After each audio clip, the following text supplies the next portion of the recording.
चलिए हम लोग आज के क्लास में शुरू करते हैं बीजगणित, जिसको अंग्रेजी में अलजेब्रा कहते हैं। और उसी का एक पार्ट हम लोग पढ़ने जा रहे हैं आज, सदिश। उसी का एक छोटा सा भाग सदिश है। सदिश के बारे में हम लोग को सीखना है। देखिए, सदिश को हम लोग अंग्रेजी में वेक्टर कहते हैं, ठीक है। अब जैसे सदिश को यदि हम लोग डिफाइन करें तो ध्यान देना पड़ेगा हम लोगों को कि जैसे इस सदिश में होता क्या है। जैसे हम कहीं जाते हैं तो कोई दूरी होती है, हम लोग कुछ करते हैं, कोई काम करते हैं कभी कभी, तो उसमें भी कुछ ना कुछ ऐसी भौतिक राशियों का प्रयोग करना पड़ता है जिसे हम अदिश और सदिश के भागों में बांट करके समझ सकते हैं कि कौन सा अदिश राशि है और कौन सा सदिश राशि है। तो चलिए बात करते हैं सबसे पहले सदिश के बारे में। देखिए, सदिश वर्ड ऐसा है कि इसको बोलने से ही पता चलता है कि कौन सी भौतिक राशि सदिश है और कौन सी भौतिक राशि अदिश है। यदि कोई भौतिक राशि सदिश होती है तो उसमें परिमाण के साथ दिशा होता है ना। जैसे आपने कहा कि हमारे घर से हमारा जो स्कूल है वो 2 किलोमीटर पूर्व में है, तो देखिए यहाँ पे आपका परिमाण जो बता रहे हैं, आप 2 किलोमीटर बता रहे हैं, दिशा बता रहे हैं तो पूर्व बता रहे हैं। तो इससे साफ साफ स्पष्ट हो रहा है कि आप सदिश के बारे में ही बोल रहे हैं। और यदि आप केवल बोल देते हैं ऐसे कि मेरा स्कूल यहाँ से 2 किलोमीटर दूर है, तो यहाँ बस केवल आपका परिमाण दिखाई दे रहा है, कोई दिशा दिखाई नहीं दे रही है। तो इससे स्पष्ट है कि आप केवल परिमाण के बारे में बोलते हैं। तो आप अपने आम बोलचाल की भाषा से भी पकड़ सकते हैं कि कौन सी राशि हमारी सदिश है और कौन सी राशि हमारी अदिश है। सबसे पहले आप तो एक बार जब क्लास 12 में आए हुए हैं और सदिश चैप्टर पढ़ने के लिए, तो क्लास 11। चलिए, सदिश चैप्टर जो है इसके बारे में अभी हम लोग पढ़ते हैं। तो आप लोगों को बता देता हूं सदिश की परिभाषा। तो सदिश की परिभाषा आप ध्यान से सुनिए। वे भौतिक राशि जिसे व्यक्त करने के लिए परिमाण के साथ दिशा की आवश्यकता होती है तथा यह सदिश के योग नियम का पालन करता है, तो सदिश कहते हैं उसे, ठीक ना। जब यह सदिश योग नियम का पालन करता है तो इसे सदिश कहते हैं। जैसे आप पढ़ सकते हैं वेग, विस्थापन, ठीक ना। अब जैसे इसमें आता है, कुछ बच्चे लोग कहते हैं कि सर एक वैद्युत धारा जो होती है, तो वैद्युत धारा में आप सुने होंगे कि परिमाण होता है और दिशा भी उसकी बताई जाती है, लेकिन यह सदिश योग नियम का पालन नहीं करता, इसलिए हम सदिश नहीं कहते हैं, ये अदिश राशि हो जाती है। तो चलिए, ये आप समझिएगा कि जो सदिश योग नियम का पालन नहीं करेगा वो बन जाएगा अदिश, और जो सदिश योग नियम का पालन करेगा वो बन जाएगा सदिश। तो देखिए, सदिश की परिभाषा आप सब पढ़े हैं क्लास 11th में फिजिक्स में। तो अब यहाँ बात करते हैं केवल मैं सदिश के प्रकार की। तो देखिए, आप सदिश के प्रकार में सबसे पहले पढ़ेंगे, सुनिए सदिश। जैसे कि आपका 12 का सिलेबस है, उसी सिलेबस के अनुसार मैं आपको बता रहा हूं कि 12 में क्या पढ़ना है और आप क्या क्या जान जाएंगे। तो 12 का सिलेबस, 12 का ये सिलेबस से जो सिलेबस के अंतर्गत जो आपके चैप्टर में मिला हुआ है सदिश, से आप कर जाएंगे, ठीक ना। क्योंकि वीडियो में समय कम होता है थोड़ा सा और जल्दी जल्दी बताना होता है, तो इसमें शून्य सदिश के बारे में मैं बताता हूँ, ठीक ना। इसके बारे में आप सुनेंगे तो कहेंगे कि वह सदिश जिसका परिमाण शून्य होता है उसे हम शून्य सदिश कहते हैं। देखिए, इसके बाद आपको मैं बताऊंगा शून्य सदिश के बाद इकाई सदिश। इकाई सदिश किसे कहते हैं सुनिएगा। तो इकाई सदिश ऐसा सदिश जिसका परिमाण 1 होता है उसे इकाई सदिश कहते हैं, और इसे हम n कैप से प्रदर्शित करते हैं, इसे हम वेक्टर शून्य से प्रदर्शित करते हैं। देखिए, समान सदिश की बात किया जाएगा इसके बाद कि समान सदिश किसे कहते हैं, समान सदिश। तो समान सदिश में जब हम आते हैं तो कहते हैं कि हमारे पास जैसे समान शब्द है, समान वर्ड आया हुआ है, तो इसका मतलब कि समानता के लिए 2 लोगों की जरूरत होती है। तो हम कहता हूं कि यदि हमारे पास कोई वेक्टर ए हो और कोई वेक्टर क्या हो, बी हो, वेक्टर ए और बी से हम इनको डिफाइन करते हैं समान सदिश को। तो कहेंगे कि जैसे कोई वेक्टर ए इस प्रकार हो और कोई वेक्टर इस प्रकार हो कि दोनों का परिमाण समान हो और उनकी दिशा भी क्या हो, समान हो, तो उसे हम समान सदिश कहते हैं। अब देखिए, इसके बाद आता है, आपको पढ़ना है सह आदिम सदिश, ठीक ना। सह आदिम सदिश किसे कहते हैं, सह आदिम। सह आदिम सदिश का मतलब होता है कि किसी एक ही बिंदु से जब दो सदिशों को सदिशों को प्रदर्शित करते हैं चाहे लिखते हैं, तो उसे हम उस सदिश को चाहे उन सदिशों को हम सह आदिम सदिश कहते हैं। देखिए, जैसे आपने देखा कि वेक्टर ए और वेक्टर बी कोई एक ही बिंदु से हैं, तो ये सदिश हमारे सह आदिम सदिश होंगे। इसमें और भी आप सदिशों को जोड़ सकते हैं, दो या दो से अधिक सदिश कह सकते हैं, कोई जरूरी नहीं होता है कि केवल दो ही सदिश किसी बिंदु से शुरू होते हो। तो ठीक है, इसके साथ अब हम लोग चलते हैं एक्सरसाइज की तरफ धीरे धीरे। एक्सरसाइज में हम लोगों का क्या है, देखिए एक्सरसाइज, इसके बाद हम लोग पढ़ेंगे प्रश्नावली 10.1 और प्रश्नावली 10.1। इनके मदद से हम लोग अभी पूरा का पूरा खत्म कर जाएंगे। एक बार फिर से आप लोग सुनना चाहेंगे तो मैं बता सकता हूं। इसके लिए फिर आप या तो फिर आप वीडियो को बैक करके भी देख सकते हैं। तो चलिए प्रश्नावली आप लोग पढ़ेंगे प्रश्नावली 10.1 का फर्स्ट सवाल पर क्वेश्चन नंबर पहले से हम लोग शुरू करते हैं।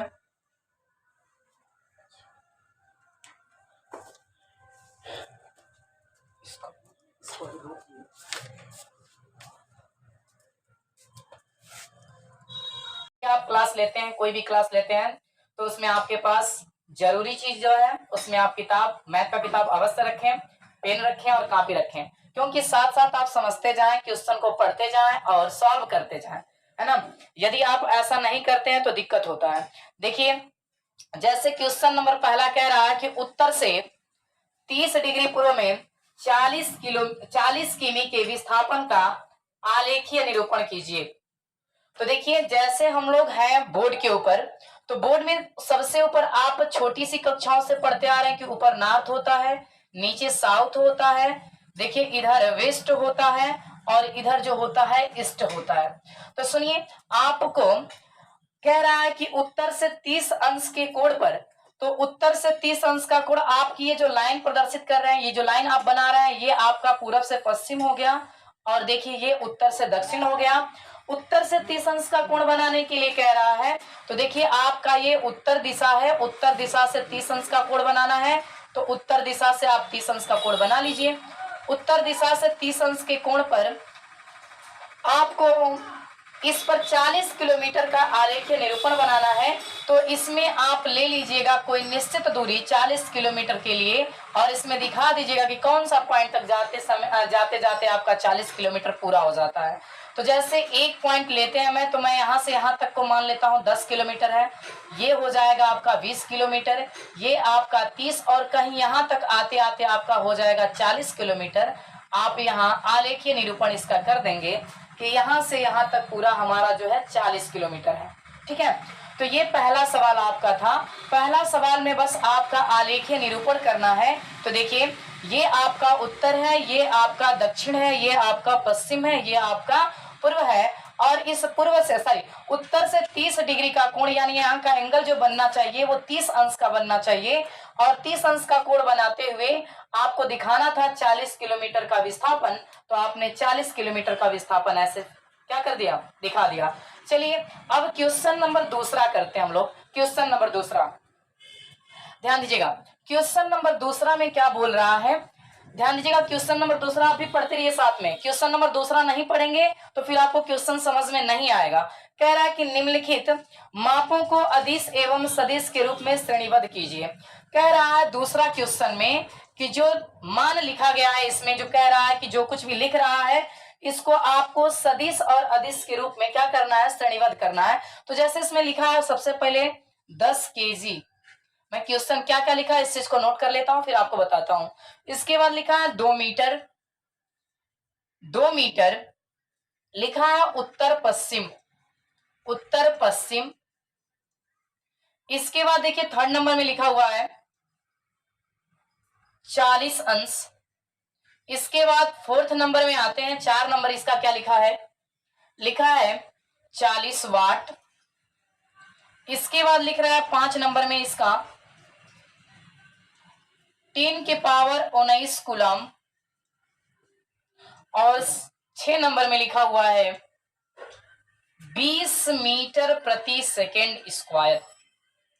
अब इसको अदिश और सदिश के रूप में, अदिश ऑब्लिक सदिश के रूप में क्या करना है, श्रेणीबद्ध करना है। श्रेणीबद्ध कैसे करेंगे? देखिए, तो आपको पता है कि जिसमें केवल परिमाण होता है वो अदिश होता है, जिसमें परिमाण के साथ दिशा होता है वो सदिश होता है। देखिए, तो यहाँ पर केवल बस केवल आपको दिख रहा है 10 केजी, इसका मतलब कि ये जो है ये अदिश है, क्योंकि इसमें बस परिमाण है, कोई दिशा नहीं है। देखिए, बात यहां करते हैं, तो यहाँ 2 मीटर उत्तर पश्चिम लिखा हुआ है, मतलब 2 मीटर जो है इसका परिमाण है, उत्तर पश्चिम जो है इसका क्या है, दिशा है। देखिए, उत्तर पश्चिम ये जो लिखा हुआ है इसकी दिशा है, तो ये आपका सदिश है, ये सदिश के साथ श्रेणीबद्ध करता है। अब देखिए बच्चा, यहाँ पे आते हैं तो यहाँ पर 40 अंश बता रहा है, यह केवल बस केवल परिमाण है, ठीक ना, तो परिमाण है तो यह अदिश है। अब देखिए ध्यान से, यहाँ पर 40 वाट कह रहा है, तो ये भी केवल बस केवल क्या है, अदिश है, 40 वाट। अब देखिए ध्यान दीजिए, ये देख रहे हैं कि 10 के घाते 19 गुलाम, ये भी आपका अदिश है। जानते हैं कि आवेश का मात्रक जो होता है वो गुलाम होता है। अब देखिए ध्यान दीजिए, यहाँ पर कह रहा है कि 20 मीटर प्रति सेकेंड स्क्वायर, है ना, यह 20 मीटर प्रति सेकेंड स्क्वायर लिखा गया है। इसके मात्रक से पता चलता है कि यह त्वरण का मात्रक है, और त्वरण कैसे राशि होती है, सदिश राशि होती है, यानी त्वरण में परिमाण और दिशा दोनों की जरूरत होती है। तो देखिए, आपने इस प्रकार से क्वेश्चन नंबर दूसरा को अदिश और सदिश के रूप में आप श्रेणीबद्ध किए हैं। ध्यान दीजिएगा, तो आप समझिएगा, ये अदिश है, ये सदिश है, ये अदिश है, ये भी अदिश है, और ये भी अदिश है, और ये क्या है जी बच्चा, सदिश है। चलिए क्वेश्चन नंबर तीसरा की तरफ हम लोग चलते हैं। देखिए क्वेश्चन नंबर तीसरा क्या बोल रहा है। तो सबसे पहले जैसे मैं क्वेश्चन नंबर तीसरा का नाम लेता हूं, आप अपने किताब में देखेंगे क्वेश्चन नंबर तीसरा क्या लिखा है। क्वेश्चन नंबर तीसरा में लिखा है, निम्नलिखित को अदिश एवं सदिश राशियों के रूप में श्रेणीबद्ध कीजिए। तो आपको अदिश एवं सदिश के, फिर से आपको क्वेश्चन नंबर तीसरा में भी अदिश और सदिश के रूप में ही उसे श्रेणीबद्ध करना है। तो पहला सवाल इसका जो लिखा हुआ है, समय कलांश, समय कलांश। देखिए, इसके बाद दूसरा क्वेश्चन है, दूसरा क्वेश्चन लिखा हुआ है दूरी, क्या लिखा हुआ है, दूरी। तीसरा क्वेश्चन इसका लिखा हुआ है, ध्यान दीजिएगा, लिखा हुआ है वेग, सॉरी, तीसरा क्वेश्चन लिखा हुआ है बल। इसके बाद चौथा क्वेश्चन इसका जो लिखा हुआ है, ये लिखा है वेग। आगे लिखा हुआ है 5 नंबर में कार्य, 5 नंबर के क्वेश्चन में लिखा हुआ है कार्य, मतलब तीसरा का 5वां पॉइंट था वो, जिसमें लिखा हुआ था कार्य। अब देखिए, समय कालांश, समय, समय केवल परिमाण होता है, उसमें कोई दिशा नहीं। टाइम को चलने के लिए, समय को बताने के लिए किसी दिशा की जरूरत नहीं होती है, तो इसलिए यह केवल बस क्या है, अदिश राशि है। कैसी राशि है, अदिश राशि है, अदिश राशि। अब देखिए, बात करते हैं दूरी का।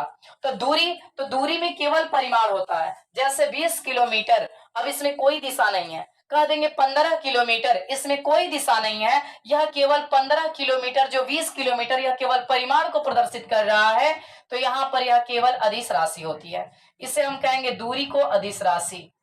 अब देखिए, बल जो होता है, तो बल आपका जो होता है यह सदिश राशि होता है, ठीक ना। बल क्या होता है, सदिश राशि होता है ना। बल बराबर होता है द्रव्यमान गुणित त्वरण। और आप सदिश क्लास 11th में जब सदिश का चैप्टर पढ़े होंगे, तो वहां से सबको पहचान रहे होंगे आप इसमें कि कौन सा राशि अदिश है और कौन सा राशि सदिश है। तो देखिए, आपका जो बल है ये सदिश राशि है ना। अब देखिए, वेग आपका, ये जो वेग है, वेग भी सदिश राशि है ना बच्चा, तो इसे हम लिख देंगे सदिश राशि। आगे बढ़ते हैं, ध्यान दीजिएगा, कार्य आपका जो है यह अदिश राशि है। कार्य कैसी राशि है, अदिश राशि है। कार्य को करने के लिए किसी दिशा की जरूरत नहीं पड़ती है, कार्य में केवल परिमाण होता है, तो इसलिए यह जो है अदिश राशि है। तो आपने क्वेश्चन नंबर तीसरा को भी पूरी तरह से खत्म किया कि आपने इसको अदिश और सदिश के रूप में श्रेणीबद्ध किया कि आपके सामने कौन सा अदिश है, कौन सा सदिश है, इससे आप मतलब बढ़िया ढंग से, एकदम बढ़िया से आप समझ के इसे बता सकते हैं, किसी को समझा सकते हैं। अब देखिए, क्वेश्चन नंबर चौथा की बात करते हैं। क्वेश्चन नंबर चौथा में आप लोग देखिए, तो सबसे पहले उसमें एक आपको आकृति दिखाई दे रही है। क्या दिखाई दे रही है, आकृति। और जो आकृति वो बनी हुई है कुछ इस प्रकार से बनी हुई है। देखिए ध्यान से, आकृति जो है आपके सामने वो कुछ ऐसे दिखाई दे रहा है, समझिएगा। और यह जो है यह वेक्टर ए को प्रदर्शित कर रहा है, यह वेक्टर बी को प्रदर्शित कर रहा है। फिर इसके बाद आते हैं, तो यह ऐसे है और फिर इसके बाद इसमें जो लास्ट वाली जो आपकी लाइनिंग बन रही है ये ऐसे है। अब देखिए इसको वेक्टर बी इसको वेक्टर बी से प्रदर्शित किया गया है और यह वेक्टर ए नहीं वेक्टर डी है। और देखिए ध्यान से, और ये वेक्टर ए है और यहां पर शायद ये वेक्टर सी लिखा हुआ है। स्पष्ट मुझे दिखाई नहीं दे रहा है, क्वेश्चन हमसे दूर है, ध्यान दीजिएगा आप लोग अपने किताब में। ये डी है और ये बी है ना। अब देखिए यह ए है और यह सी है। इसमें 3 क्वेश्चन लिखा हुआ है, कह रहा है सह आदिम। पहला पॉइंट में पूछ रहा है सह आदिम, सह आदिम। दूसरा पॉइंट में पूछ रहा है समान, और तीसरा पॉइंट में पूछ रहा है संरेख। तीसरा पॉइंट में पूछ रहा है संरेख। अब देखिए सह आदिम की बात की गई थी, इसमें कौन सह आदिम होता है? तो देखिएगा जहां से 2 सदिश शुरू होते हैं, जिस पॉइंट से 2 सदिश शुरू होते हैं उन दोनों सदिशों को सह आदिम सदिश कहते हैं। तो यहाँ पर आपका जो सह आदिम होगा वह वेक्टर ए और वेक्टर क्या होगा डी, यानी वेक्टर ए और वेक्टर जो डी है यह सह आदिम को प्रदर्शित करेंगे। ठीक है, अब आगे आते हैं तो फिर देखेंगे बच्चा समान सदिश इसमें कौन बता रहा है। तो कहेंगे कि वेक्टर डी और वेक्टर बी, देखिए इनका परिमाण भी समान है और दिशा भी, क्योंकि इसकी नोक दिशा को बताता है, लंबाई परिमाण को बताता है। तो देखिएगा इनका लंबाई और इनका लंबाई समान है, दिशा भी इनकी एक ही है, तो यह समान सदिश कहलाएंगे। तो देखिए कहेंगे कि जो वेक्टर डी है और जो वेक्टर बी है ये दोनों सदिश समान सदिश है।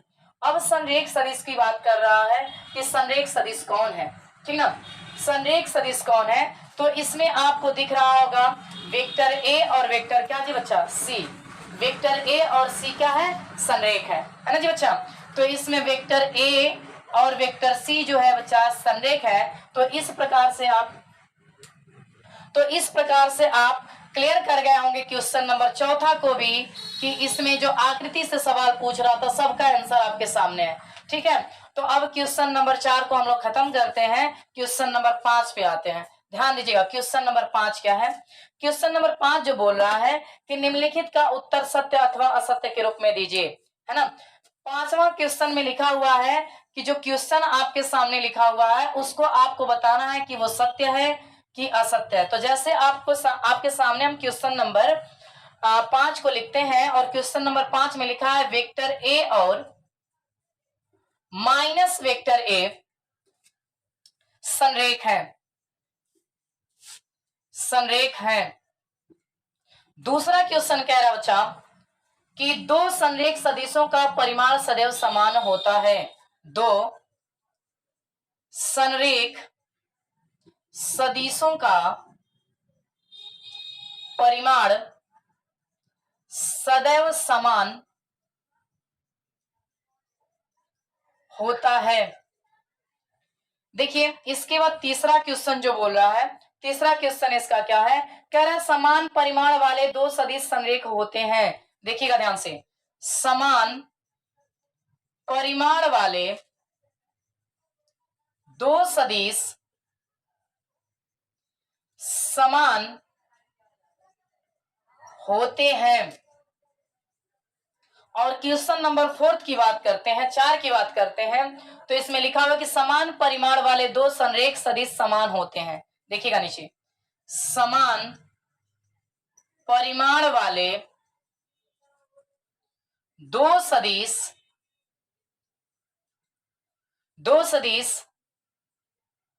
सॉरी इसमें एक संरेख होगा एक समान होगा, 2 सदिश संरेख होते हैं, यहाँ पे लिख लीजिएगा संरेख होते हैं और यहाँ पे समान होते हैं। एक बार आप लोग अपने किताब से क्वेश्चन को मिला लीजिएगा, ठीक है।